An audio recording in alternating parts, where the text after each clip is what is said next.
Hello and welcome to the English Coffee Talk Show. I'm your host, Eva. And I'm James. It's great to be here with all of you today. How are you doing today, James? I'm doing great, Eva. The coffee here is especially good this morning. How about you? I'm doing very well, thank you. It's always a pleasure to be here. We have a wonderful topic for our conversation today, something I think everyone enjoys. That's right. Today we're talking all about vacation traveling. I'm so excited. I love hearing about where people have been and where they want to go. It's always so interesting. Me too. So let's get started. Okay, James, first question for you. What is your ideal type of vacation? Are you a beach person or a city person? Oh, that's a tough question right away. I think I have to say I'm more of a city person. Oh, interesting. Why is that?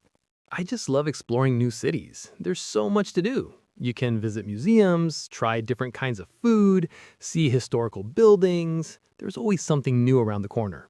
That makes sense. Cities are very exciting. Exactly. What about you, Eva? I have a feeling you might be a beach person.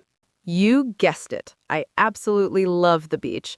For me, a vacation is all about relaxing. Right. I love lying on the sand, reading a good book, and just listening to the sound of the waves. It's so peaceful. I can understand that. Sometimes it's nice to just switch off and relax completely. It really is. And swimming in the ocean is one of my favorite things to do. So you prefer a relaxing vacation over an adventure vacation? For the most part, yes, but I'm open to adventure too. What about you? Do you like adventure travel, like hiking or camping? I do. A few years ago, I went hiking in the mountains, and it was an amazing experience. Wow, was it difficult?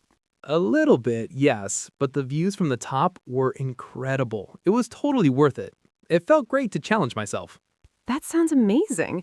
Maybe I should try a hiking trip for my next vacation. It's always good to try new things. Definitely. It helps you discover what you really enjoy. So once we decide on the type of vacation, the next step is planning. This can be a big part of the trip. It can. For me, the first thing I always do is book my flights and my accommodation. Mm-hmm. Accommodation is a useful word. It just means the place where you will stay, like a hotel or an apartment. That's a great explanation. Yes, booking those things early is very important, especially if you are traveling during a busy season. Right. After that, it's time to think about packing. So, Eva, are you a good packer? Do you pack light? I try to be. I really try to only pack what I need. I usually make a list. A list. That's so organized. It helps. Otherwise, I forget something important. What about you? I am the opposite. I am a terrible packer. I always pack too much. They call it overpacking. Oh, no. So you have a very heavy suitcase? Always. I pack clothes for every possible situation. What if it rains? What if it's cold? What if I go to a fancy dinner? I end up with so many clothes I never wear. I understand the feeling.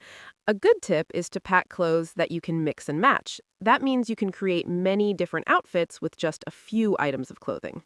That's a great tip. I need to remember that for my next trip. Okay, so we have flights, accommodation, and packing. What about an itinerary? Ah, the itinerary. That's another great vocabulary word. An itinerary is basically your plan or schedule for the trip. Exactly. It lists the things you want to see and do each day. I like to have a simple itinerary. I don't plan every minute, but I like to have a general idea of what I want to do. Me too. I think it's good to have a plan, but it's also important to be flexible. Flexible? Yes, flexible means you're ready to change your plans. Sometimes the most memorable moments on a vacation are the ones you didn't plan. That is so true. You might discover a little cafe or a beautiful park just by walking around. Exactly. Spontaneous adventures are often the best. Speaking of adventures, this makes me want to talk about our favorite travel memories. Eva, can you share one of yours? Of course.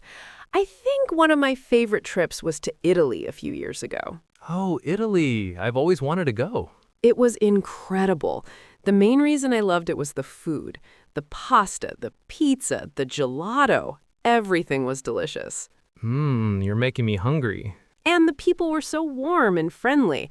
I tried to speak a little bit of Italian, and they were always so patient and happy that I was trying. That's wonderful. It makes a big difference when the local people are friendly. It really does. It made the whole experience feel very welcoming. What about you, James? What's a favorite travel memory for you? Well, I mentioned hiking earlier. My trip to a big national park in the United States was probably my favorite. Okay. I spent a week there and the scenery was just breathtaking. That means it was so beautiful it took my breath away. What a great word. Breathtaking. Yeah, there were huge mountains, clear blue lakes, and so many tall trees. It was so quiet and peaceful, very different from living in a city. I can imagine. One day, I saw a family of deer just walking by. It felt like I was in a movie. It was a great reminder of how beautiful nature is. That sounds like a truly special experience. It's amazing how travel can give us those moments we never forget. It really is. Those memories are priceless.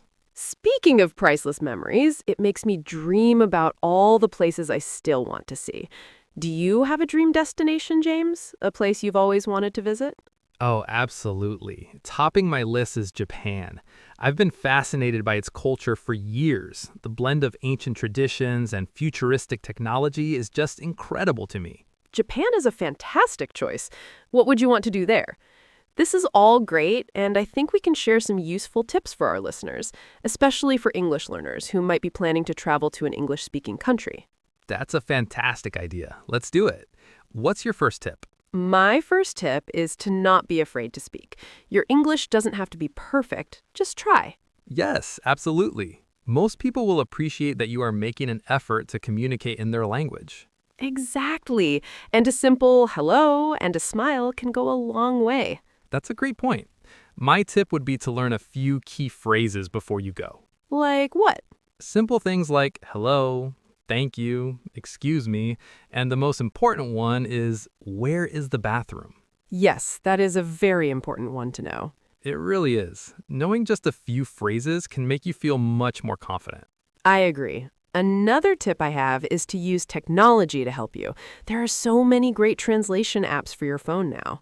Oh yeah, they can be a lifesaver. If you don't know a word, you can just type it in. Or even use the camera function to translate menus or signs. It's amazing. It is. My final tip is to be open and curious. I like that. What do you mean by that? I mean, be willing to try new things. Try the local food, even if it looks strange. Listen to the local music. Talk to people. Ask them questions about their city or their culture. That's the best advice. Traveling is all about new experiences. The more open you are, the more you will learn and enjoy yourself. Exactly. It's an adventure for your mind as well as for your body. Well, this has been such a fun conversation. I am now officially in the mood to book a flight somewhere. Me too. We talked about different types of vacations, how to plan a trip, shared some memories, and gave some tips for our listeners. That's right. We hope that our conversation has been helpful and maybe inspired you to plan your next trip. And for all our English learners, remember that traveling is a fantastic way to practice your English in the real world. It certainly is. Well, that's all the time we have for today on the English Coffee Talk Show. Thanks so much for listening. We really appreciate you joining us. Don't forget to click the subscribe button and turn on notifications. We'll be back next week with a new topic. Until then, take care and have a great week. Goodbye, everyone. Bye.